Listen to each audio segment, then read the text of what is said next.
Okay. So standards on auditing have been issued wide spectrum of issues in the field of auditing, ranging from overall objectives of independent auditor, audit documentation, planning, identifying and assessing risk, audit sampling, evidence, forming an opinion, etc. इसका मतलब क्या कि तुम्हें audit में कितने काम करने हैं? सर पहले प्लानिंग करना है, एग्री। प्लानिंग के बाद में रिस्क को असेस करना है, एग्री। रिस्क असेसमेंट के बाद में मटेरियल डिसाइड करना है, बराबर। तो अब देखिए मैं बताता हूँ क्या काम लिखते हैं अपना इधर। ऑडिट प्लानिंग करना होता है कि नहीं? उसके बारे में क्या करना है? रिस्क। उसके बाद क्या डिसाइड करनी है? फिर क्या डिसाइड करना है? यस ना। उसके बाद में इवेल्युएट करना है कि नहीं स्टेटमेंट को? करना है कि नहीं भाई? उसके बाद में क्या फॉर्म करना है अपना? इसके बीच में बहुत कुछ करना है, लिखो मत। इसके बीच में बहुत कुछ करना है, तो ये हर चीज के लिए स्टैंडर्ड लगा है। 300, 315 एंड प्लस 330, मटेरियलिटी के लिए 320, सैम्पलिंग के लिए आपको 530, इवेल्युएट के लिए 450, ओपिनियन के लिए 700। एकदम रेडीमेड करके दिया है। हर काम क्या करना है सर? ओपिनियन फॉर्म करना है, 700 पढ़ लो। सर सैंपल कैसे डिसाइड करूं? 530 पढ़ लो। सर ऑडिट एविडेंस क्या होता है? 500 पढ़ लो। हाँ जी बोलो। डॉक्यूमेंटेशन 230 देख लो। या हमारे मेंबर्स को अगर हम ट्रेन नहीं करेंगे तो काम में यूनिफॉर्मिटी कैसे आएगी? एग्री और नॉट? Are you there? आज अगर मैंने मेरे इंस्टीट्यूट के मेंबर्स है, सारे सी इंस्टीट्यूट के मेंबर्स है, तुम लोगों को अगर एक करिकुलम नहीं पढ़ाया गया तो तुम लोग जब ऑडिट करोगे तो सब अपने अपने दिमाग से ऑडिट करोगे और फिर बोलोगे हमारे इंस्टीट्यूट ने थोड़ी बोला ऐसा फॉलो करो। और तुम जब अलग अलग तरह से ऑडिट करोगे तो यूजर्स कंफ्यूज होंगे कि एक कंपनी के अंदर डब्ल्यूडीबी यूज होता है, वहां से वो एसएलएम शिफ्ट होते हैं तो ऑडिटर कुछ नहीं बोल रहा, और एक कंपनी में से डब्ल्यूडीबी पे एसएलएम पे जाना है तो ऑडिटर लंबी लंबी बातें लिख रहा है, no no you can not shift unless there are 3 reasons to do so, better presentation वगैरह वगैरह। याद है ना आपको? ऐसा क्यों? इनके इंस्टीट्यूट का इनका इनका ही नहीं जमता है आपस में, ऐसा लोग बाहर बोले। इसलिए अकाउंटिंग स्टैंडर्ड बनाया कि नहीं? उसी तरह से ऑडिट के लिए भी क्या बनाया? Standards on audit. तो हर काम के लिए ऑडिट स्टैंडर्ड बनाया। This cover all significant aspects. तो एसएस जो है, एसएस ये ऑडिट का आत्मा है, मतलब आपको समझना बहुत बहुत जरूरी। चलिए सम एग्जांपल 200, 230, 315, 500 जो मैंने आपको अभी बताया। ठीक है? Any doubts in this? Sir ये हम कहाँ पढ़ेंगे? तो अब इंस्टीट्यूट ने क्या किया, ओल्ड सिलेबस में स्टैंडर्ड्स एक अलग था, ऑल टुगेदर पार्ट, मतलब स्टैंडर्ड्स का अलग बुक आता, ये स्टैंडर्ड्स पढ़ लो। उसके बाद क्या होता था, जो आपके चैप्टर्स है वो अलग होते थे। अब इन्होंने इसको कर दिया है एक, ये चैप्टर में जो स्टैंडर्ड एप्लीकेबल है वो उस चैप्टर में इज इट क्लियर? याद है कि? इसलिए हम भी ओल्ड सिलेबस में स्टैंडर्ड्स पहले पढ़ाते थे अलग से, बट अब उन्होंने कर दिया है इंटीग्रेट। तो अब जो चैप्टर में जितने स्टैंडर्ड्स है वो स्टैंडर्ड्स हमें तब तब देखें ताकि कंफ्यूजन ना हो। तो जो चैप्टर पढ़ रहे हैं उसके रिलेटेड स्टैंडर्ड्स है, पर अगर मैं उसको ध्यान से देखूं तो इन्होंने स्टैंडर्ड्स को चैप्टर के नाम दे दिए, जैसे कि ऑडिट डॉक्यूमेंटेशन, याद है क्या? अभी पढ़ा ना? Audit documentation 230, audit evidence 500, risk assessment 300 plus 315 plus 330, or that audit report 700 to 720, ethics 200 and 210 and 220। इस तरीके से जो देखिए audit planning 300 again, audit programme part of planning only. Are you getting my point? तो उन्होंने इसको इंटीग्रेट कर दिया, ठीक है? अच्छा ऑडिट एविडेंस जो है इसमें एक ऐसे नहीं, 500 से लेके 580 तक सारे स्टैंडर्ड इसमें इंक्लूड। तो ये चैप्टर में मैं सिर्फ आपको स्टैंडर्ड्स पढ़ाऊंगा और कुछ नहीं पढ़ाऊंगा। हाँ जी, 80 नहीं है, 500 इसके नंबर ऐसे 500, 505, 510, 520, 530, 540, 550, 560, 575। अब आप बोलोगे 10-10 का गैप क्यों? बताओ। टोटल आपको 34 पढ़, टोटल स्टैंडर्ड्स आपको 34 पढ़, लेकिन शुरू होते 200 से, खत्म होते 720 में। तो 200 से लेकर 720 के बीच सिर्फ 34 स्टैंडर्ड और बीच में जगह वैकेंट रखी। क्यों? क्योंकि उससे रिलेटेड स्टैंडर्ड अगर कुछ आए तो वो हम वहां पे डालेंगे, नहीं तो 1 से 34 तक लिख दिया फिर 35 वाला 15 वाले से रिलेटेड है, ये नहीं होना चाहिए। तो बीच में उन्होंने 10-10 का गैप रखा है। तो जल्दी सीए बन जाओ। 1 से लेकर 200 तक भी गैप है, उसके अंदर क्वालिटी स्टैंडर्ड्स वो भी पढ़ेंगे हम। अब आप बोलोगे कि ऐसा क्यों? तो जब मैं सीए इंटर में था तब पीसीसी हुआ करता था क्या, तब इसे बोला जाता था डबल एएस। क्या बोला जाता था? जिसका नाम था ऑडिटिंग एंड एश्योरेंस स्टैंडर्ड्स, मतलब सिंपल दुनिया। सब्जेक्ट का नाम क्या था? ऑडिटिंग एंड एश्योरेंस, आगे क्या लगा दिया? स्टैंडर्ड्स। तो ऑडिट और एश्योरेंस करने के स्टैंडर्ड, तो तब बड़े सिंपल था, ए डबल एस 1 2 3 से लेकर 25 तक। तो मैं इंटर में जब मैं किया पीसीसी तो 25 दिया, फाइनल में जब आया तो कुछ 30-32 हो गए थे और अभी वो 34 हो गए। लेकिन फाइनल में जब आया तब अपने सी इंस्टीट्यूट का और ग्लोबल जो है IFSC, international federation of accounts, इनका दोनों की बातचीत हुई और बातचीत में उनका चर्चा हुई और चर्चा डिस्कशन करके ये निकला कि आप इंडियन स्टैंडर्ड्स ऑन ऑडिटिंग जो है वो आप एबॉलिश कर दीजिए, इंडिया के बच्चों को भी वही सिखाया जाएगा जो ग्लोबली एक्सेप्टेड। तो आज जो आप ये ऐसे पढ़ रहे हैं ना, एसआरई, एसएई, एसआरएस, एसएस, ये ग्लोबली यही है। मतलब कल यूके में जाके काम करोगे ऐसे 230 बोलोगे तो बोलेगा यार ऑडिट डॉक्यूमेंटेशन, यार getting on? Because when we used to work for Vodafone, I remember we used to technical, Iman we used to discuss whenever we have to video call about that, हमारा video conferencing होता तो बोलते थे नहीं, we our managers in 230 will be in big trouble, तो yes तो ऐसे नहीं बात करते थे, we need to have proper documentation in order to avoid further consequences, globally accepted। तब इतना भारी लगता है क्योंकि एग्जाम के अंदर मेरा स्टैंडर्ड्स पूरे याद थे, ऐसा भारी लगता है याद तो इंसान जानबूझ के यूज करते हैं। हाँ yes you have to go for AC 299। What is 299? Oh, it's our joint audit here।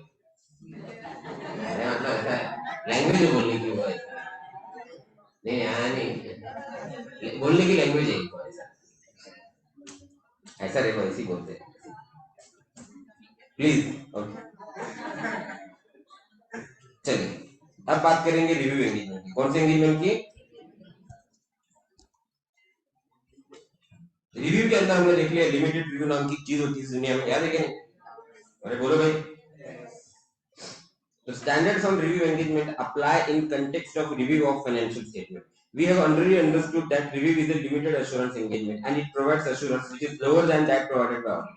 It is due to the fact that review involves fewer procedure as compared to audit. Since review also provides assurance to user, it also involves obtaining sufficient appropriate audit evidence. For example, when an auditor performs review of interim financial information of an entity, interim financial information of an entity, इसको underline करो और लिखो quarterly results of company, quarterly results of company, किसी भी company के quarterly तिमाही, yes results अगर publish होते हैं उसे इंटरिम, इंटरिम मतलब लेस देन ईयर। इंटरिम कई लोग बोलते हैं इंटरिम मतलब बीच में एकदम 6 महीने, ऐसा नहीं रहता। लेस देन ईयर को क्या बोला जाता है? इंटरिम। डिविडेंड पड़ा होगा, डिविडेंड स्ट्रिपिंग, बोनस स्ट्रिपिंग भी पड़ा क्या सेक्शन 92? नहीं क्या? हमको तो फाइनल में होगा सर, ठीक है। डिविडेंड स्ट्रिपिंग, बोनस स्ट्रिपिंग आपको ये आएगा फाइनल में। इंटरिम डिविडेंड टैक्स है ठीक है, इनकम टैक्स में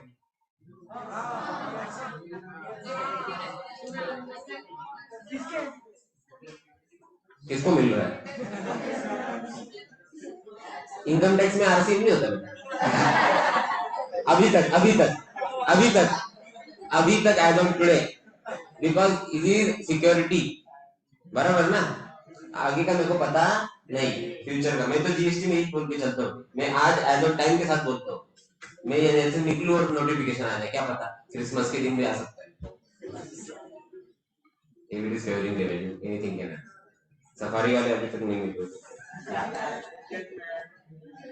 सच मत बोलो, घर पे नहीं आएंगे तो क्या होगा?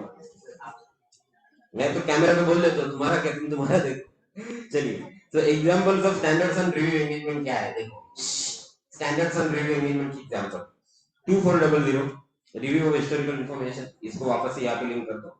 Review of interim FI perform by independent auditor of the एक ही चीज। तो 2400 और 2410, एक तो ओरिजिनल नहीं पता और ये क्या इशू कर रहे हैं, बच्चों को ओरिजिनली याद नहीं है और इसमें रिवीजन भी आते जा रहे हैं, ठीक है। अच्छी बात है कि फाइनल में आपको, क्योंकि बहुत कॉम्प्लेक्स है, बहुत ज्यादा समझने में बहुत मुश्किल है, आपको फाइनल में समझने थोड़ा टाइम देना पड़ता है। It is to be noted that both HL and SRE apply to engagements involving which information history. तो सर याद कैसे रखना है? तो standard on auditing for regular audit,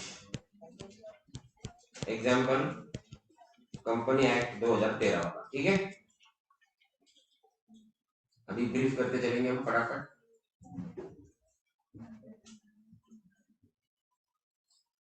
सब है क्या मेरे साथ? ऑनलाइन कितने लोग मेरे साथ? एक बार थंब दे दो, चलो जल्दी से।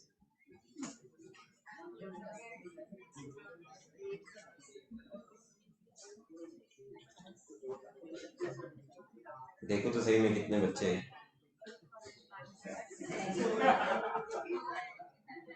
18 ही बच्चे मेरे साथ है, ठीक है ठीक है ठीक है, कोई बात नहीं, ठीक है, चलो गुड। रिव्यू एंगेजमेंट में लिख दो, रिव्यू एंगेजमेंट में लिख दो, क्वार्टरली रिजल्ट लिखा दो। चलिए अब बात करते हैं एश्योरेंस एंगेजमेंट। एश्योरेंस एंगेजमेंट में क्या हो रहा है देखिए, there is another set of standards which apply in assurance engagements dealing with subject matters other than historical financial information. Such assurance engagements do not include audit or review. ना तो audit करें ना रिव्यू कर रहे हैं। These standards are known as standards on assurance engagement. For example, assurance engagement relating to examination of prospective financial information.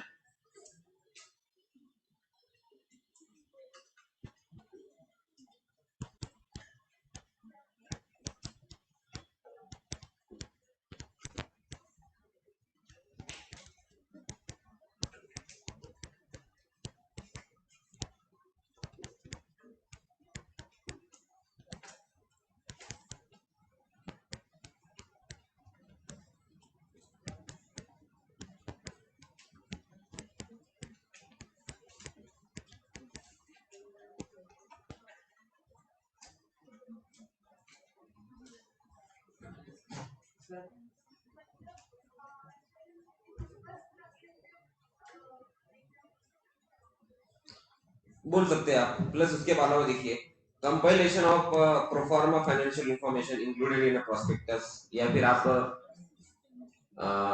Generally देखिए अभी problem क्या है कि बाकी चीजें हम एसआरएस में ले लेते हैं क्योंकि हम उसके ऊपर ओपिनियन नहीं देते। एसआरएस में आपको वो चीज देनी है, आपके ऊपर डिपेंड करता है। अगर आपको मॉडरेट लेवल एश्योरेंस देना है तो आप उसको ए से ई में लीजिए, मतलब एश्योरेंस में, एश्योरेंस एंगेजमेंट में लीजिए। अगर आपको काम करके निकल लेना है तो आप एसआरएस में ले लीजिए, मतलब रिलेटेड सर्विस में ले लीजिए। तो सिंपल लैंग्वेज में बोलूं, अगर आपको ओपिनियन नहीं देना है तो आप रिलेटेड सर्विस में लीजिए। देना है लेकिन एकदम छोटा देना है तो आप एश्योरेंस एंगेजमेंट में लीजिए। लिमिटेड रिव्यू तो अलग चीज है, वो तो जहां पे तुमको रिव्यू करना है क्वार्टरली रिजल्ट्स को, historical financial information, historical financial information को चेक करना है लिमिटेड एस्पेक्ट्स, जहां पे review is slightly upper than assurance. Audit, review, assurance, service, ठीक है। In terms of assurance, reasonable assurance, limited assurance, moderate assurance, no assurance. Excuse me sir, can we issue no assurance in audit and still charge fees for audit? इकडे ना इकडे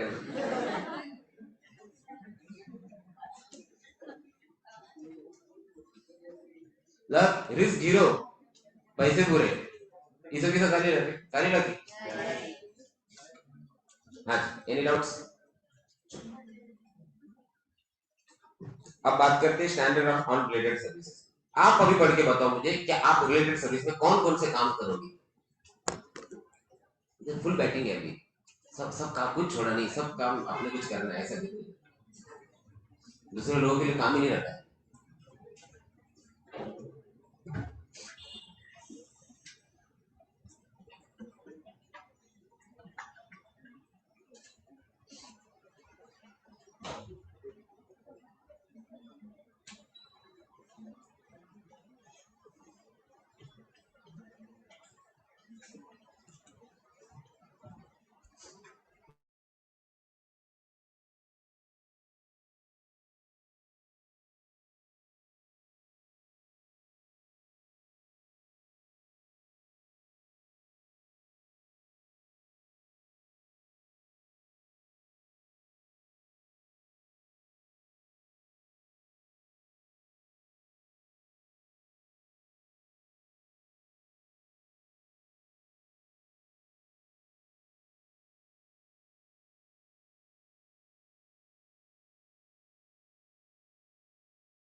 बताइए, कोई काम है जो बाकी लोगों के लिए छोड़ रहे हैं? कितने सेल्फिश लोग हैं। यस, सारा पैसा खुद को चाहिए आपको। बताओ तो क्या क्या करने वाले हैं अभी आप ऐसा कैसे? इंडिविजुअल आइटम पे आ गए अभी आप ऑडिट छोड़ के। हाँ, individual items like what? Financial data, account payable, account receivable, purchase of related parties, sales and profit segment, FS, balance sheet, complete set of FS. आसान शब्दों में बोलूंगा मैं, क्या बैलेंस शीट भी बना के दे रहे हो लोगों को, कैश फ्लो भी बना के दे रहे हो कुछ पैसों के लिए। लोग यार मेरी बात। हाँ, लेकिन एक बात है, जिसका एसआरएस कर रहे हो उसका ऑडिट नहीं कर सकते, ये तो क्या कंप्लीट हो जाएगा। और 144 भी इशू आ जाएगा ना। 144 certain services are prohibited to be provided by the person to be appointed as an auditor। याद है कि नहीं? like portfolio management service। तो आप खुद ये सर्विस प्रोवाइड नहीं कर सकते। हाँ, इंटर्न ऑडिट और स्टैट ऑडिट एक पर्सन नहीं कर सकता। इंटर्न ऑडिट ये काम कर सकता है। इंटर्न ऑडिट तो एम्प्लॉई है ना, दैट का इंडिपेंडेंस। वो वहां तक चले गए ना। मैं intern auditor even can be an employee, तो इंडिपेंडेंस तो रहा ही नहीं, उसको तो जॉब थ्रेट है। ऑडिटर को तो सिर्फ मॉनिटरी थ्रेट है। समझेंगे नहीं डिफरेंस? इंटरनल ऑडिटर को वैसे हम इतना कैटेगरी में खड़ा नहीं करेंगे, राइट? Is it clear? तो अब हम यहां से देखा जाए तो एक बात समझ में आ रही है कि ऑडिटर अब ऑडिट जो फर्म का कर रहा है उसका बैलेंस शीट नहीं बनाएगा, लेकिन जिसका वो ऑडिट नहीं कर रहा है वहां पे उसके लिए ये प्रोफेशनल विंडो ओपन होगी। सर ऑडिट दे दो, नहीं भाई हमारा दूसरे सी के पास। प्रोजेक्ट रिपोर्ट बनवा देता हूँ, नहीं भाई वो दूसरा सी। बैलेंस शीट बना देता हूँ, हाँ ठीक। पर तू तो ऑडिटर है ना? नहीं, एसआरएस है हमारे पास। एसआरएस इशू की हमारे इंस्टीट्यूट में। There is a set standard to be followed in order to execute your assignment. C 44004410। अरे दे, तो इंडिविजुअल आइटम का काम मिला तो इधर लेंगे, और बैलेंस शीट बनाने का काम मिला तो इधर लेंगे। आई बात समझ? किधर बिठाने का देख लेंगे। हाँ,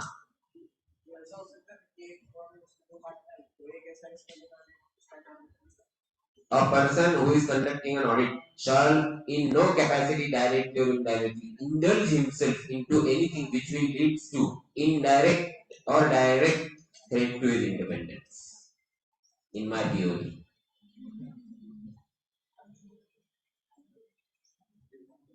ओके, मतलब आगे next question. Next question, anything else? Yes, any doubts? हाँ जी, ये वाला जी, उस पे आते हैं। तो आपने पढ़ लिया, देखिए। So lastly there are standards of related service। These standards apply in engagements to perform agreed upon procedures regarding financial statement। पहले आप इसको यहाँ पे अंडरलाइन करके लिख दीजिए।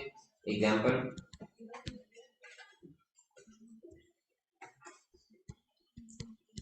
scrutinize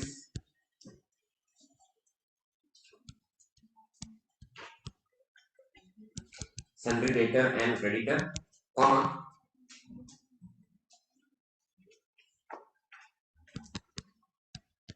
provisions, comma valuation of inventory, comma preparing FS, comma accounting, etc।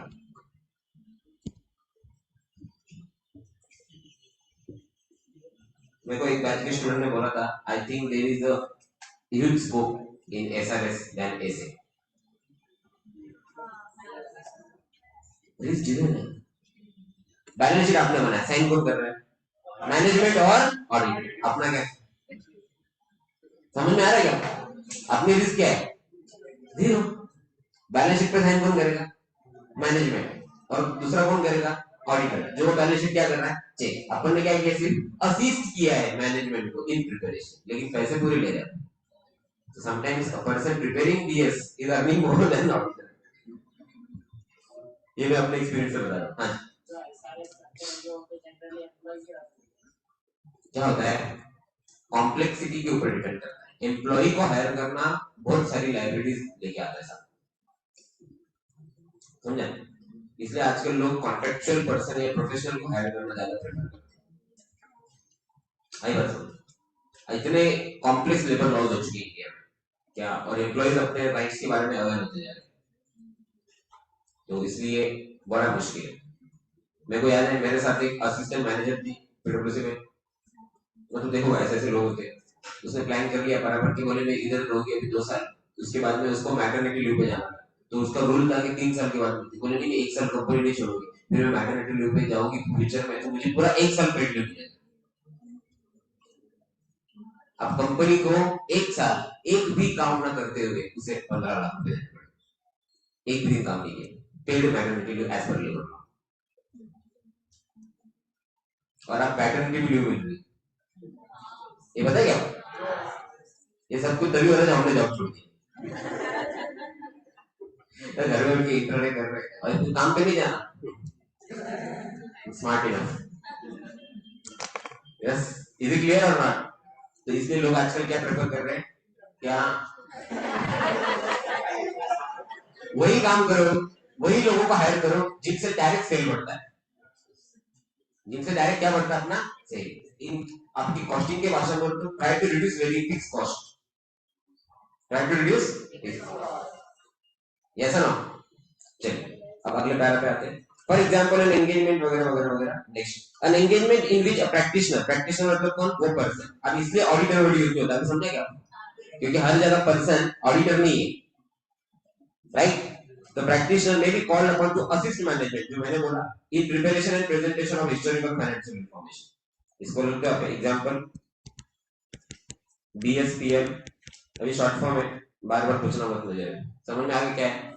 Balance sheet है, profit and loss, without obtaining assurance on that information. Such type of compilation engagements fall in the category of related service, and practitioner issues a report clearly stating that this is not an assurance engagement and no opinion is expressed.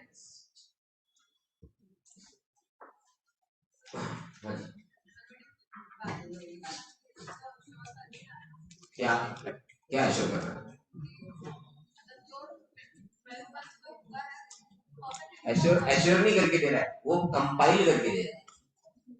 तुमने मुझे बोला balance sheet बना के दो, तो तुमने जो turnover GST में बताया ना हर मंथ का, उसकी टोटल लेके पीएनएल के अंदर फॉर्मेट में डाल के देने का मैं काम कर रहा हूँ, वो बराबर है कि नहीं है ये तुम तुम्हारे ऑडिटर से चेक कराओ, वो क्या इशू करेंगे उस पर, अश्योरेंस। हाँ बुक कीपिंग नहीं, बुक कीपिंग के अंदर रिकॉर्डिंग होता है एंट्री, तुम एक वो भी कर सकते हो, अच्छा अच्छा point suggestion they, why not, उसका टेंडर अलग से निकलेगा। हाँ हाँ जी, हो सकता है, हो सकता है, वो बच्चा लगा देने का उस पर, बच्चे को 5,000 देने की, इधर 50,000 चार्ज करेंगे, ऐसी थोड़ी सी ये लोग प्रॉफिट, हम ये नहीं सीख पा रहे कैसे जाने। चलिए आगे बढ़े। हाँ जी, ऐसा ना, तो आपको बहुत इच्छा हो रही है, अच्छा अच्छा वसी किया अगेन बोलूंगा, this degree will give you only platform, you have to earn. ये शायद मतलब अभी समझ में आया आपको, लेकिन समझ में आएगा धीरे धीरे मैं क्या बोल रहा हूँ, ठीक है? ये सिर्फ प्लेटफॉर्म देगा। बच्चे सोचते हैं कि सीए बनने का जरूरत पैसे की बारिश होती है, ऐसा नहीं होता है, कमाने पड़ते हैं, प्लेटफॉर्म मिल जाए, इज इट क्लियर? बाकी आपका स्किल है। This type of services are called related services, and standards have been issued to deal with practitioner responsibilities. इसके दो स्टैंडर्ड्स हैं, so it is to be clearly understood that all above standard SAE, SRE, SA और SRS known as engagement standards, ये सब issue किए गए हैं ICAN के द्वारा, और वो इस पे काम करते हैं। अब भाई इतना जब काम करना है एक सीए फर्म को, तो उसने क्या मेंटेन करनी चाहिए अपनी, कितने लोग एग्री करते हैं? अगर सीए फर्म के अंदर ही क्वालिटी नहीं है तो कोई काम, कोई स्टैंडर्ड कुछ काम का, सही है कि नहीं? अब इसके लिए आपको पहले ये भी गाइड किया गया कि भैया तुम्हारे फर्म के अंदर क्वालिटी कैसे मेंटेन करोगे, इसके लिए एक नया स्टैंडर्ड इशू किया गया जिसका नाम क्या था, और उसका नंबर कितना है, SQC 1। ये बोलता है तुम तुम्हारे फर्म के अंदर क्वालिटी मेंटेन कैसे करो? क्या लगता है आपको क्या करना चाहिए? कॉन्फिडेंस बस और इंडिपेंडेंस बस, skill knowledge experience. Quality maintain करने का मतलब क्या है ये बताओ?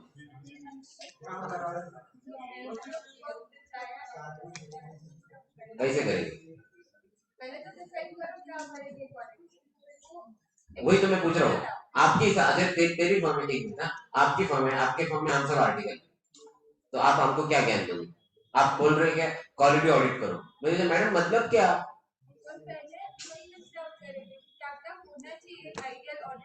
ओके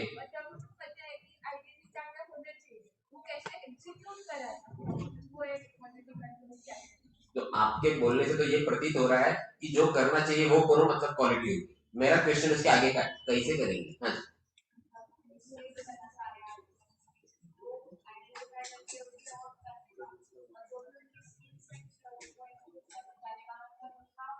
बेसिकली ट्रेनिंग, एक पॉइंट ट्रेनिंग आया, दूसरा कॉन्फिडेंशियलिटी आया, तीसरा जजमेंट आ गया, और क्या है? और क्या होना चाहिए मेरे से? Ethics, SOP, standard operating procedure. मुश्किल नाम है, याद कर लो। स्टैंडर्ड पता है, सुना है ना? मैकडी में होता है, मैकडी में कहा जाता है। हाँ जी, yes, anything else?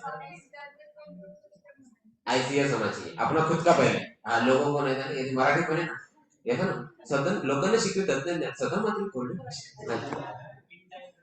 In time completion होना चाहिए विद डॉक्यूमेंटेशन। एथिक्स है कि नहीं देखेंगे। हाँ जी, और कुछ? कोड ऑफ कंडक्ट होना चाहिए और लीगल कंप्लायंस करो। हाँ, इंडिपेंडेंस रखो भी, बोलो मत। हाँ, वर्कफोर्स अच्छी हायर करो। Very rare this days madam, Shiv Khera ji यही बोलते हैं, people are not your assets, only skill people are your assets, rest all your liabilities. In my theory, liabilities need to be written off. मैं आपको सच में, लोगों को मजाक लगता है, मैं वीडियो बना के डालूंगा जब मैं इंटरव्यू ले रहा हूँ ना रिसेप्शन के लिए। मेरा इतना दिल, इतना दुख रहा है, मैं क्या बताऊँ। इंग्लिश टाइम्स ऑफ इंडिया के इंग्लिश नहीं पढ़ पा रहे। एमए हुई लड़कियां आती है मेरे को इंटरव्यू, मैं उनको देता हूँ टाइम्स पढ़ो। मैं इस लेवल पे आ गया हूँ और मेरा पार्टनर तो हंसता है मेरे को, क्या पूछते हैं तो भाई तेरे को मजाक लग रहा है, ये सीरियस इशू है। मैं ना तो इकोनॉमी के बारे में पूछ रहा हूँ, सीए का लॉन्ग फॉर्म छोड़ दो, मैं कुछ नहीं पूछ रहा हूँ उनको। मैं पहले क्या क्या पूछता था सोचो, मैं उस लेवल पे था। I used to ask this things, what is your opinion, who is current finance minister, आपको क्या लगता है जीएसटी के अंदर क्या है वगैरह। उसके बाद में मैं धीरे धीरे मेरा खुद का लेवल इतना डिग्रेड कर दिया मैंने कि मैं आ गया ये टाइम्स ऑफ इंडिया, ये पढ़ के बता दो जरा। तो वो पढ़ने के अंदर से वो ये आ गया। और अभी मेरे को पार्टनर क्या बोल रहा है, वो उसने वो भी एक्सेप्ट कर लिया डाइजेस्ट करके। ऐसा नहीं रहता, अरे टाइम्स पढ़ते नहीं आया बोले तो कैंडिडेट अच्छे नहीं, ऐसा नहीं रहता। तो अभी इससे नीचे जाऊं मैं, इसके नीचे क्या होता है अभी मेरे को नहीं समझ रहा। मतलब वो उसकी मेंटेलिटी देख रहा है कि वो उसके भी लिए रेडी, क्योंकि अब तक हमने 15-16 कैंडिडेट देखे। नहीं बोले ऐसा नहीं, तू फालतू में लेके बैठा है कि इंग्लिश नहीं पढ़ता है। तो भाई इसके नीचे क्या होता है ये समझा दे, मैं उसके लिए भी एक्सेप्ट। तो प्रॉब्लम ये है स्किल्ड पीपल नहीं मिल रहे हैं। जो स्किल्ड पीपल है नासिक में तो बहुत रेयर प्रॉब्लम, बहुत मतलब बहुत रेयरली मिलेगा।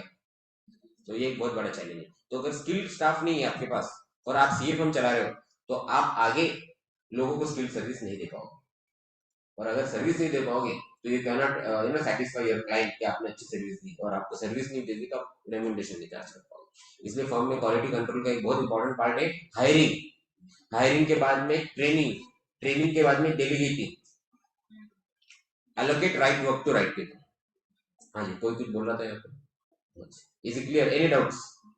तो ये सारे काम करना बहुत जरूरी है, और ये सब ज्ञान आपको एसक्यूसी 1 में दिया गया। एसक्यूसी 1 में ऐसी कोई भी चीज नहीं जो तुमको नहीं पता, तुमको सब पता रहेगा, सिर्फ उसमें वो लिखा है। लीडरशिप भी एक लिखा है इसमें। एसक्यूसी 1 है अभी और आएंगे अभी धीरे धीरे। वो 1 ही अभी तक सबको डाइजेस्ट नहीं हो पाया। एसक्यूसी 1 में एक पॉइंट बहुत इंपॉर्टेंट है जो मुझे लगता है इंपॉर्टेंट है, वो है लीडरशिप। लीडरशिप का एक बहुत इंपॉर्टेंट पॉइंट है, a person who is leading a firm उसे एंगेजमेंट पार्टनर बोला जाता है। क्या बोला जाता है? a partner of the firm who is leading the engagement. Okay, CA firm का पार्टनर, तो मैं ऑडिट कर रहा हूँ, तुम मेरे साथ हो, I am engagement partner, you are associate, ठीक है। तो एंगेजमेंट पार्टनर को एक इंपॉर्टेंट जिम्मेदारी दी गई यहाँ पे कि वो या तो खुद फर्म लीड करे, और अगर वो मल्टीपल असाइनमेंट पे काम कर रहा है तो डेलीगेट उसको करे जो जिसमें लीडरशिप कैपेसिटी। आई बात समझ? यस और नो? यस और नो? ये बहुत इंपॉर्टेंट, ठीक है। So standards have been issued to establish standards. Sorry, SQC1 has been issued to establish standards providing guidance to firms' responsibility for system of quality control for conducting audit and review. SQC1 has been issued. It requires auditors practitioners to establish system of quality control so that firm and its personnel comply with professional underlined word standards and regulatory and legal requirements. इसके लिए SQC1 issue किया गया।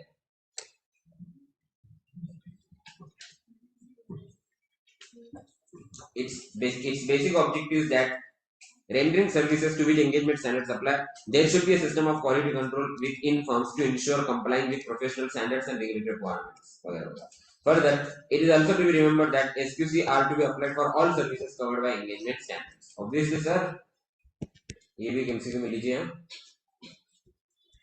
एक question आ सकता है, SQC सिर्फ standards on auditing के लिए जरूरी नहीं, ACE, SRS, ACE, SRE सबके लिए जरूरी। आई बात समझ? कोई भी एंगेजमेंट स्टैंडर्ड हो, क्वालिटी जरूरी है, क्वालिटी के साथ कॉम्प्रोमाइज नहीं चलेगा।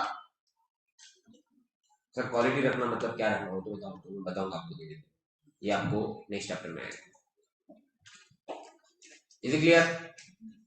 अरे याद है कि नहीं? क्यों स्टैंडर्ड जरूरी है सर, वो हम डिस्कस कर लिया हमने, थोड़ा टेक्निकल बात करते हैं। To ensure carrying out audit against established benchmarks.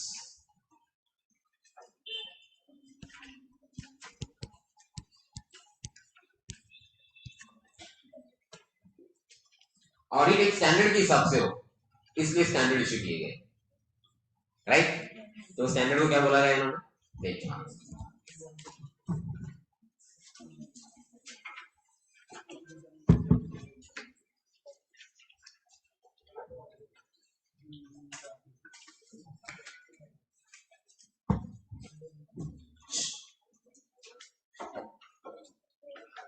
Standards improve quality of financial reporting.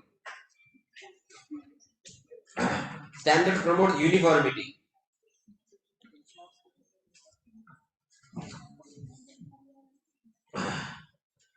Professional knowledge बढ़ता है लोगों का, और ऑडिट की क्वालिटी इंप्रूव होती है। ये जो लास्ट का पॉइंट ऐसे बढ़ाया है ना, बराबर है, अच्छी बोला। क्वालिटी क्यों चाहिए? क्वालिटी बढ़ाने के लिए। इसका क्या मतलब? आम्हाला पूर्ण करायचे होते 5, 4 दो। Why do you need quality? To improve quality. क्यों कर रहे हो सीए? क्योंकि सीए बनना है।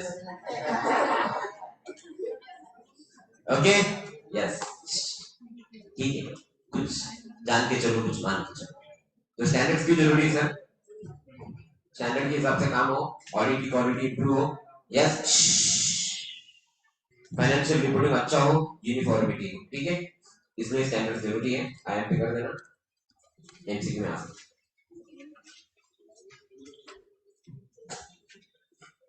Any doubts? चलो, duties in relation to engagement quality, duties in relation to engagement and quality control standards. It is a duty of professional accountants, मतलब CA.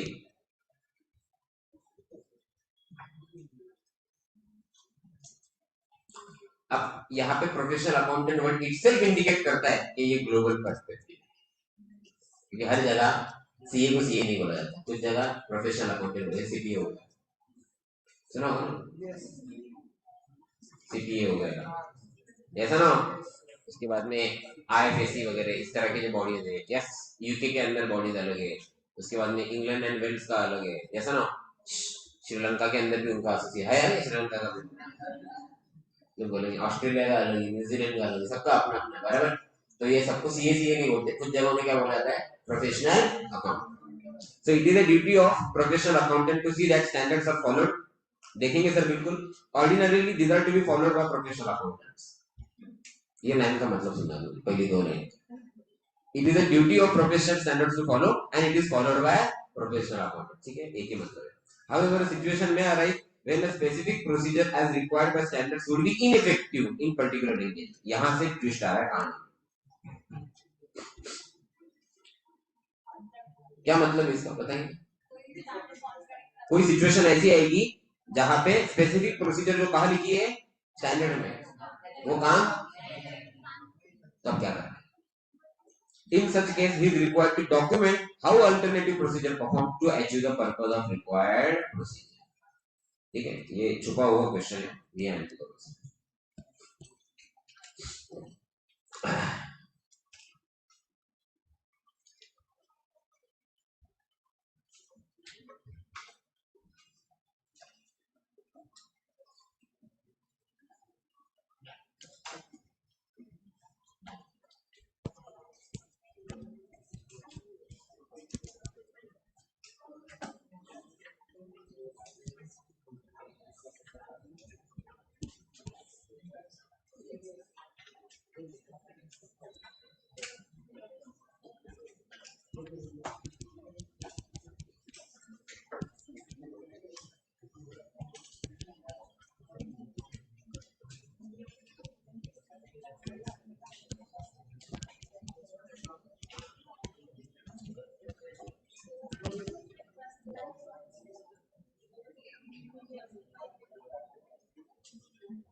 लिख लो.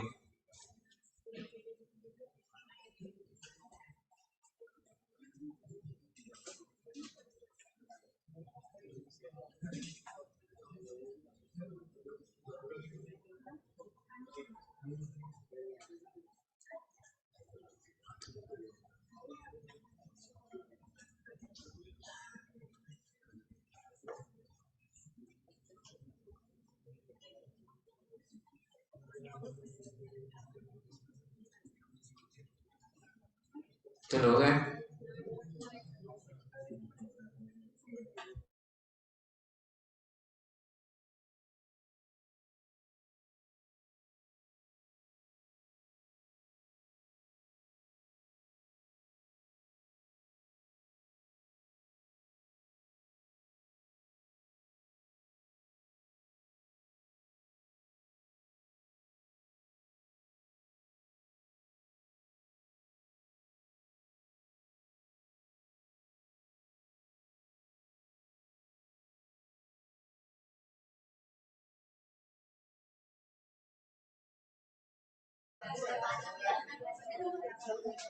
अरे मला आज लग्नाला जायचं तुम्ही दिवस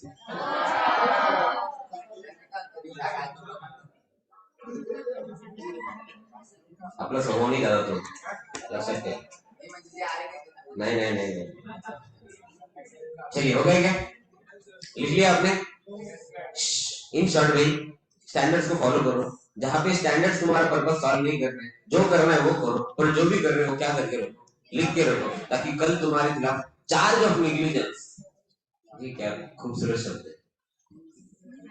क्या है? चार्ज ऑफ नेग्लिजेंस का चार्ज. ठीक से काम नहीं करने का चार्ज, इग्नोर करने का चार्ज. यस नो क्या शब्द है उसका नाम? चार्ज ऑफ नेग्लिजेंस लाया जाएगा.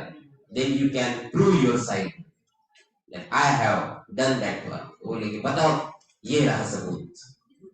अरे ब्लैंक पेपर है इधर से. अरे ये क्लियर है ना? देन तो अब तक आपने क्या सीखा? तो हमने ये सीखा कुछ भी करो लिख के रखो. ऑडिट ये इस एज से आदत लगनी चाहिए। घर के लाइट बिल, घर के खर्चे लिख के रखो कागज में। अपने पर्सनल, कितने लोग इधर पीजी या हॉस्टल में रहते हैं, कितने लोग रहते हैं, अपने खुद के खर्चे लिख के करेंगे ना बेटा, हाथ तोड़ दोगे आप बच्ची का। हाँ, तो लिख के रखो, क्या करो, मेरा हॉस्टल का खर्चा कितना हुआ, मेरा आज मैं बाहर घूमने गया तो दोस्तों कितना हुआ। इससे आपको है ना समझ में आएगा किस डायरेक्शन।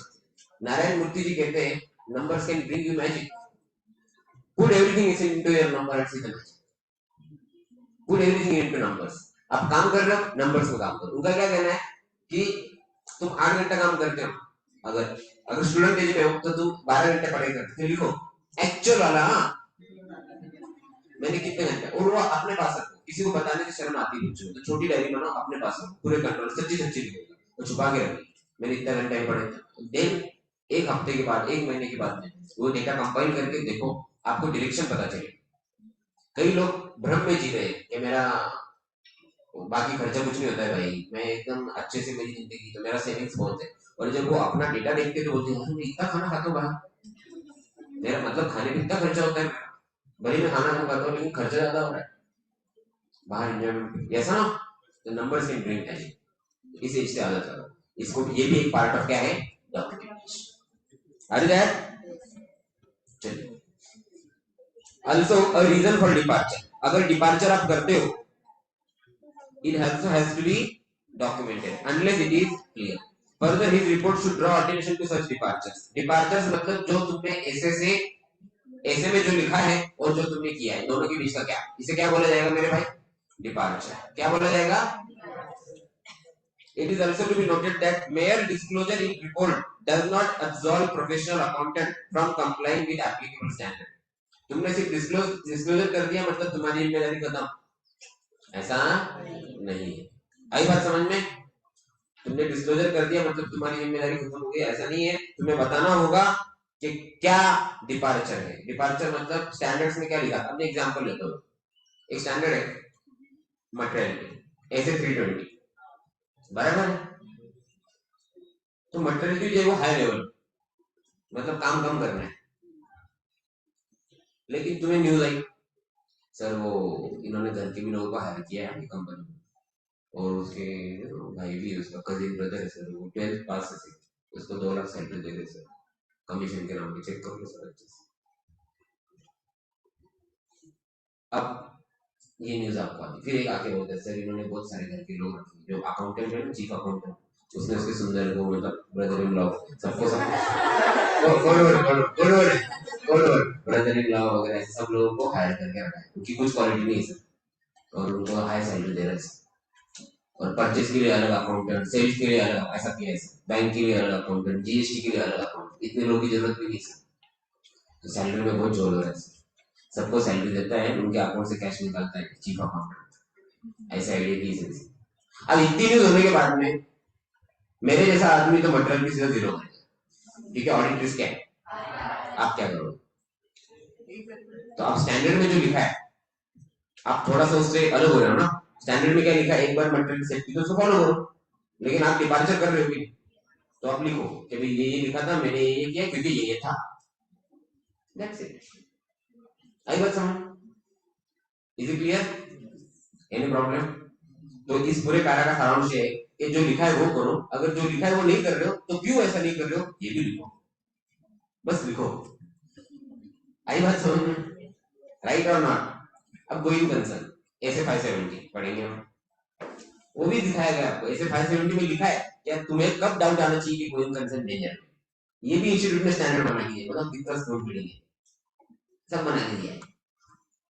अब उसके अंदर जो लिखे इंडिकेटर्स, उसके हिसाब से तुमको गोइंग कंसर्न डेंजर में नहीं लग रहा है, बट तुम्हें लग रहा है कि कंपनी जो है वो फ्यूचर में जाके मैनेजमेंट बहुत सब्जेक्टिव है, मैनेजमेंट का जो पापा थे उसके वो अच्छा बिजनेस मैनेज करते थे, अभी पापा जो है वो रिटायर हो गए बिजनेस से, उनका बेटा प्रमोटर बना है और वो एकदम फुल मस्ती मजा करते रहता है, ध्यान नहीं देता बिजनेस पे। अब ये तो लिखा नहीं है मॉड्यूल में या ऐसे में, बट तुमको लग रहा है ना, तो are you departing from the standard in somehow? Yes, correct है। चलो याद रखना, यहां तक किसी को डाउट है कुछ? ठीक है, तो आइए एक केस स्टडी करते हैं, टेस्ट योर अंडरस्टैंडिंग करके। बाबू, टी बाबू, ये south, T Babu is conducting audit of affairs of Quick Buy Private Limited. He was not able to obtain external confirmation from certain debtors due to practical difficulties and peculiar circumstances. अब external confirmation मतलब क्या?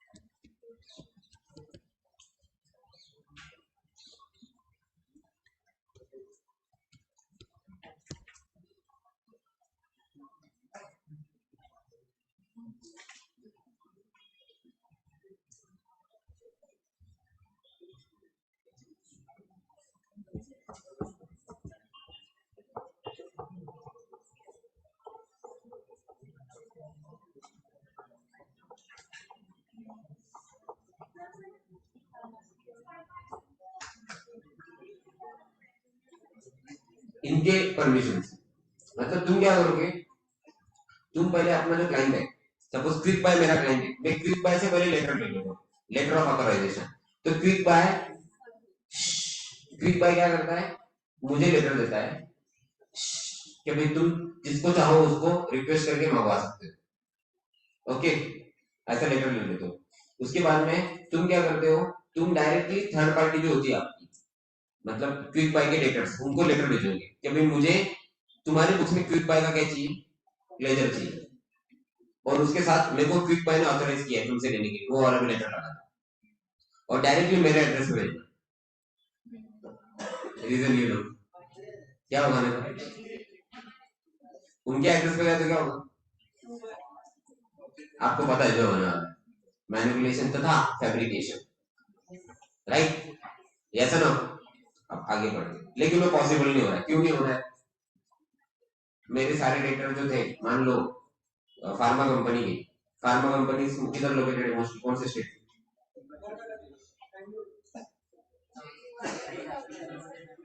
मेरे हिसाब से तो Himachal Pradesh, mostly pharma company Himachal Pradesh में, उधर land sliding होगा, सब बंद हो गए, तो कुरियर ही नहीं पहुंच रहा है, कुरियर से भेजोगे ना, या ईमेल करोगे तो नेट बंद है और कुरियर नहीं पहुंच रहा, आप क्या करोगे, ऑडिटर, कुछ ऑडिटर के तो दिन जैसा होगा, अरे भाई चेक कर, ऐसा है एक काम हासिल, कुछ लोग ऐसे सोचेंगे, लेकिन कुछ लोग ये सोचेंगे नहीं सर, रीजनेबल एश्योरेंस देना है, इंट्राडे वाले क्यों ना, शेयर होल्डर होते हैं, उनके लिए मैं काम करना चाहता हूँ, अब वो लोग परेशान हो रहे हैं, क्या करें। However, such procedure is mandated under one of the standards of auditing. यहाँ पे लिख लो, इतना confusion या seriousness मत बनो, 505 नाम है इसका, external confirmation, इधर लिख देंगे one of the standards, इसका नाम क्या है, unable to obtain external confirmation from these debtors, he relied upon sale details like this party's e-invoice, e-bill, and also traced payments from these parties in bank account.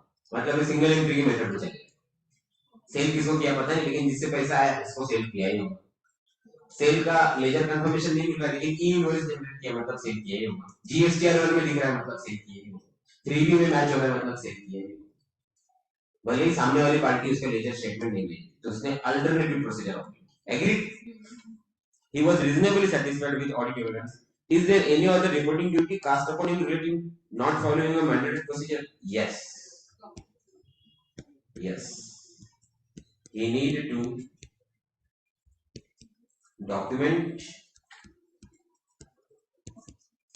alternate procedure performed and disclose it.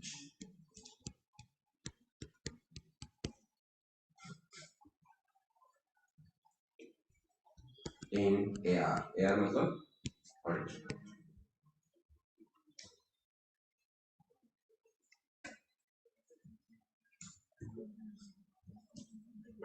Agree, बोलो भाई।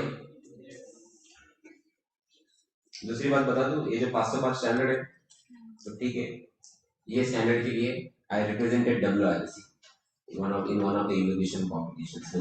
तो paper present किया था इसका मैंने, and we got the first prize for the set, और मुझे तो 5,001 रुपए मिले थे। 2010 पहले इधर हुआ था नासिक में, तब सत्यम के फ्रॉड के ऊपर हमने बात की थी, और बाद में WRC लेवल पे हम लोग गए थे, नासिक से 4 लोग गए थे, चारों CA. One of them was RD, बहुत बड़ा फेमस सीए है राहुल डूंगरवाल, शायद जानता होगा। तो RD was there and two other people were also there. वो क्विज में आए थे, क्विज कंपटीशन था, इलोकेशन के लिए हम 2 लोग गए थे। 505 के ऊपर बोला था।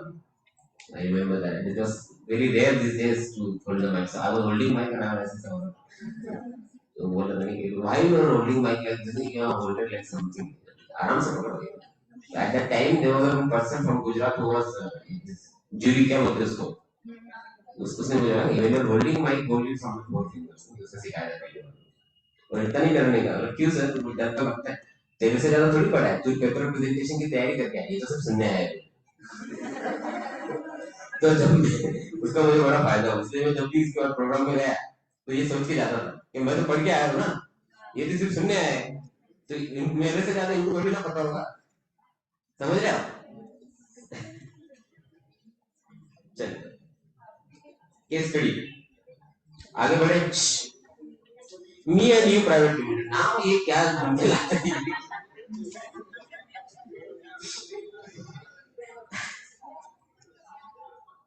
बड़ा ही फैमिली जैसा नाम है, ठीक है। Me and you private limited has been newly incorporated.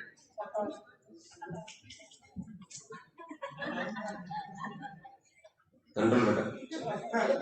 The plant of the company has recently started production with the help of funds provided by a bank for purchase and installation of machinery. ठीक है, अब bank से loan लिया, नया है ना। Further, company is also utilizing working capital credit facilities from the same bank for meeting its day-to-day working capital requirement like purchase of raw material, labor payment, etc. However, within just 6 months of its operation, management feels that working capital funds are inadequate and situation is creating liquidity issues in the company. क्या खतरे में आ रहे हैं?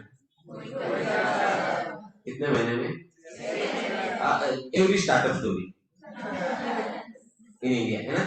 Who has started startup to look cool on Insta. Resign my job, new journey started. मेरा दिल करता है उधर कमेंट में जाके towards going concern India. Yes, आगे बढ़ते हैं। Management of the company has approached banker and requested loan बढ़ा के दो, पहला नहीं चुका सकते हम और बढ़ा के दो, ये हो रहा है ना।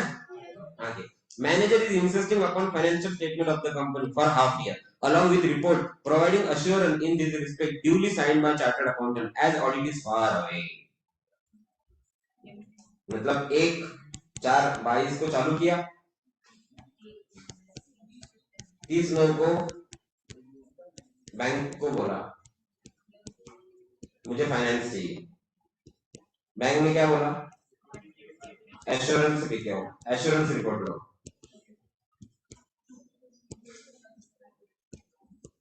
30/9 का, बराबर क्या? ये हो ना। तो क्लाइंट ने बोला मैं आपको मार्च के बाद देता हूँ, बोले नहीं मार्च तक तो बंद भी हो जाएगा, मतलब ये मार्च तक तो प्रॉब्लम में आ जाएगा, सही है कि नहीं? अभी 30/9 का लेके आ, तो बोले 30/9 का कैसे दूं, 30/9 का ऑडिट थोड़ी होता है। अरे बोले ऑडिट थोड़ी होगा भाई, ये तो अश्योरेंस होगा, ये हाई लेवल एश्योरेंस नहीं, रिजनेबल नहीं होगा, इसके नीचे वाला कुछ तो होगा, बराबर है क्या? अब है क्या मेरे साथ? It also required projected financial statement for coming year। ओहो 2 in 1 चल रहा है, हिस्टोरिकल 6 महीना, प्रोस्पेक्टिव नेक्स्ट ईयर। अरे देखो ये समझ रहे हैं, अगर आपको आ रहा है तो आप बहुत भारी लेवल पे हो, अगर दिक्कत हो रही है तो थोड़ा मेरे साथ बने रहे, समझ में आ रहा है? अब स्टोरी चल रही है, आर यू एंजॉयिंग इट? 6 महीना हुआ, अब बैंकर बोल रहा है अरे तूने अभी तक क्या किया, वो तो नहीं पहले लाके, तो मैं तेरे को लोन बढ़ा के दूंगा ना भाई, ठीक है लाके दे दो, और सुन इधर आगे क्या है तेरा, वो भी तो दे, ठीक है वो भी लाके। With the report, from CA providing assurance regarding these projections to consider the request of management. ठीक है, management request CAP who has qualified recently and started practicing. Report providing assurance for half yearly results and projected effects are sought from CAP. Management provides necessary information and records to him in this regard. Assume in the above case company only provide trial balance FS in draft form along with accompanying records for the relevant half year to CAP and request him to provide duly signed FS with the report for mutually agreed professional fees. एक hint दिया है, उन्होंने जानबूझ के document के नाम लिखे और एक वर्ड, मतलब उन्होंने पूरा डेटा नहीं दिया, तो वो कौन सा एश्योरेंस देगा? लेंगे, ये हिंट दिया, समझे? अच्छा ये नहीं दिया तो भी आप जो पढ़ा है उसके हिसाब से लिख सकते, लेकिन उन्होंने वापस क्वेश्चन में क्लियर कर दिया ताकि आप बाद में आरटीआई ना लगाओ, विश्व में नहीं। आजकल बच्चों को उसमें ज्यादा इंटरेस्ट आ गया, किसी आरटीआई डालते हैं, शुरू से पंगा लेते हैं, ऐसा ना हम ये होगा, हमारे हक में ये होगा, हमारे हक के खिलाफ जा रहा है। अच्छा डोकले इधर ईवी बिल की लिमिट बता, वो सब नहीं पता है लेकिन मेरा हक ऐसे, ऐसा ना, तो इसलिए इंस्टीट्यूट ने क्लियर किया इस क्वेश्चन के अंदर कोई गलती, इस क्वेश्चन क्लियर है ना, इस क्वेश्चन क्लियर है ना। अब ये तो आपका एनालिसिस हो गया, सवाल तो क्या पूछा वो देख लो, सवाल तो वो पूछना चाहिए उन्होंने पहला। चलो अब सब तुम पढ़ो और मुझे जवाब बताओ, अपना अपना पढ़ो, मैंने समझा दिया, बिना आंसर्स देखे आप प्लीज।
चलो done.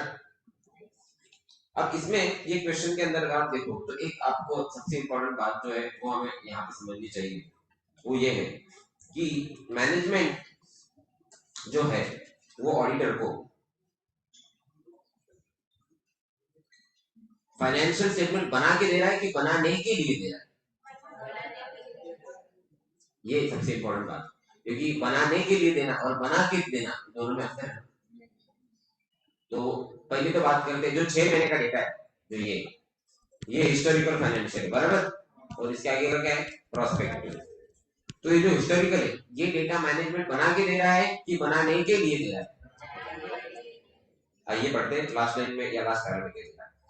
Assume in our case, company only provide trial balance, financial statement in draft, preliminary form along with the records for half year and request it to provide duly signed SS.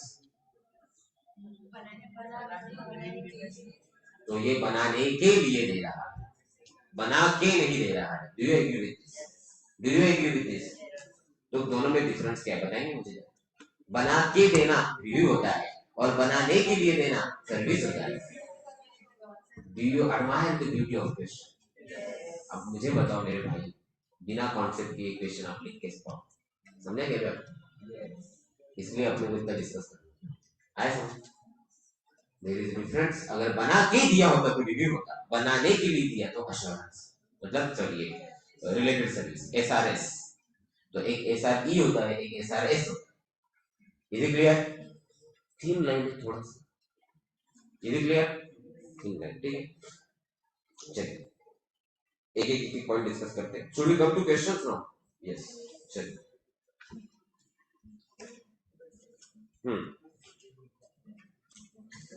The management of company has engaged CAP to issue duly signed report for half year. Which of the following statement are issued or which of the following standard are applicable? तो ये review है, audit है, SRS है कि there are no standard? SRS. Sorry कौन?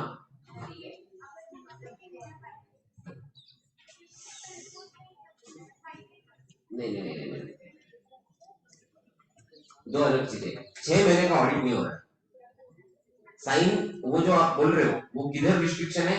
For statutory audit. या तुम accounting, book keeping और ऑडिट साथ में नहीं कर सकते। जब तुम्हें 6 महीने का देना, इंटरिम देना है, interim is not issued for the opinion, he is not auditor, he is practitioner.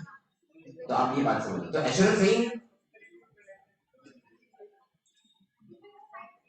Sign करेगा ना, आगे एक कागज नहीं लगाएगा इसमें लिखा होगा मैंने चेक किया, मेरा ये कहना है, समझे आप?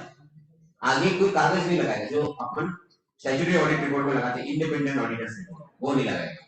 सीए सिर्फ क्या बोल रहा है, बैंकर की रिक्वायरमेंट क्या है, मुझे 6 महीने में क्या हुआ क्या नहीं हुआ वो दो, और सीए की साइन लगा के दो। मतलब मुझे ये समझेगा कि भाई किसी ने तो इसको सही आदमी ने बनाया। बाकी मुझे ये नहीं चाहिए कि उसके अंदर का क्या ओपिनियन है, और 6 महीना क्या होता है।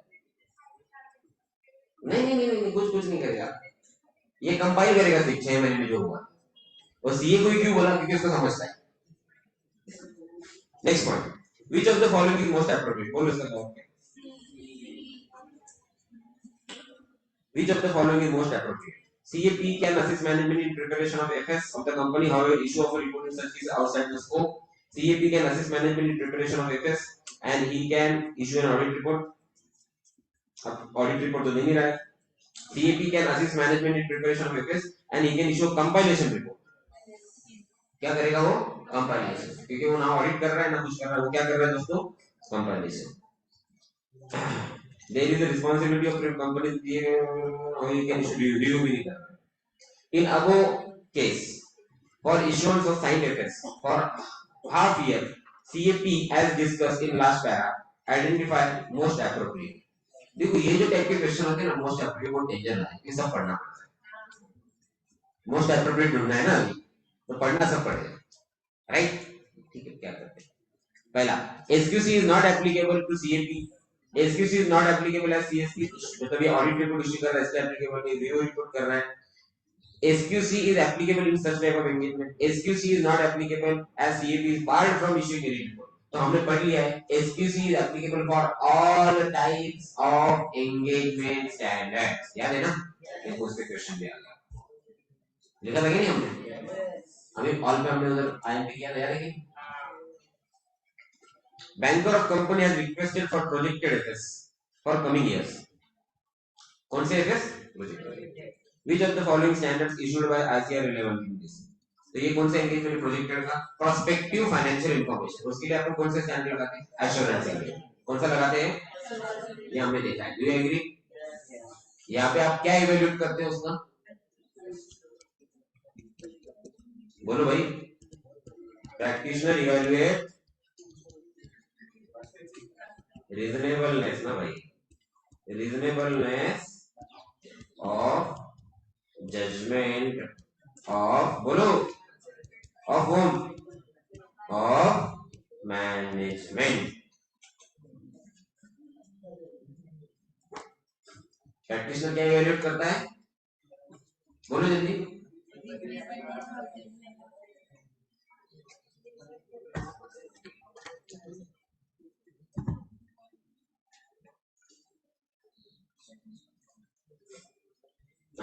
Agree? Any doubts? Suppose CAP also accept work of issuing projected financial statement with the report to be signed by. Management has projected turnover of 100 crore for the next year, 150 crore and 200 crore for following years, as compared to present turnover of 25 crore. ठीक है? In current half year. Identify most appropriate statement in this situation. ठीक है? CAP has to satisfy himself regarding arithmetical accuracy. Okay. नहीं तो arithmetical accuracy नहीं थी. हमें क्या लिखना था? अभी हमने लिखा. अगर प्रोजेक्टेड फाइनेंशियल स्टेटमेंट है तो उसमें आप क्या इवैल्यूएट करते हो? मैनेजमेंट का reasonableness of management's judgments and assumptions. देखिए, CAP also has to satisfy himself regarding reasonableness of assumptions underlying projected turnover and its consistency with actuals. Okay, हाँ मतलब वो एक्चुअल से कितना मैच हो रहा है, तो ये एक आंसर है। यस, पूरा पढ़ लेते हैं। CAP has to satisfy himself regarding arithmetical accuracy of data along with proper presentation to banker. Arithmetical accuracy की करनी सर हमें एक्सेल का फॉर्मूला थोड़ी चेक करना है यार। वो एक्सेल के फॉर्मूला को जो आपने मल्टीप्लाई किया है उसको सही है कि नहीं वो चेक करना है। इसे क्या बोला जाता है? reasonableness of assumption. Next, last, CAP has to satisfy himself regarding reasonableness of assumption number तो match CAP consistency with actual disclosure and presentation। ये थोड़ा ज़्यादा ये इसको बोला जाता है क्या? Not the correct. आपको करेक्ट जवाब नहीं चूज करना है, आपको मोस्ट एप्रोप्रिएट मेरे हिसाब से ये थोड़ा ही will have an edge. Do you agree? अरे बोलो भाई, यस और नो? चलिए, इसी के साथ हम चैप्टर नंबर 1 के एंड पे आ चुके हैं। आई होप आपने एंजॉय किया ये चैप्टर, मजा आया? ठीक है, कल इसी कुछ क्वेश्चन आंसर करेंगे। हाँ जी, अभी तो आपका लंच टाइम है। आई कैन एडमायर कि आपको लेक्चर का टाइम हो गया ये पता नहीं चला। ऐसे लूंगा उसको वैसे, अच्छा ऐसे लूँ ना? ठीक है, चलिए, thank you very much. Yes, मिलते हैं। सॉरी, इनकम टैक्स रिटर्न का भी 12:15 हो गया, कल देख लेते। ठीक, बाय बाय, टेक केयर, जय हिंद।